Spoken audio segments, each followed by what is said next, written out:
اليوم جينا نصور لكم هذا المسجد. هذا مسجد القلانين، هو من أقدم المساجد اللي كاين في المنطقة.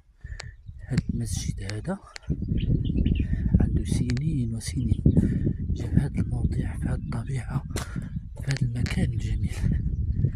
تلاحظوا ندور به الطبيعة، مكان رائع، مكان للزهد والعبادة. شوف ما شاء الله، مسجد داير به الطبيعة من كل مكان.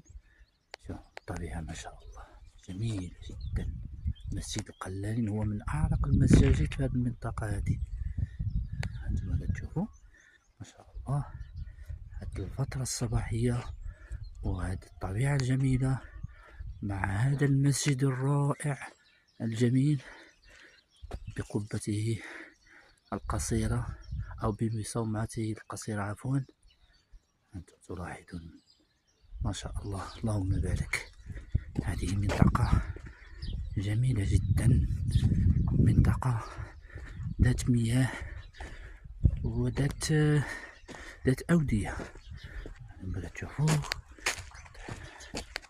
تاع الشتاء كيعمر الأودية بالماء ما شاء الله.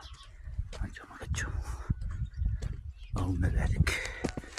السلام عليكم ورحمة الله وبركاته.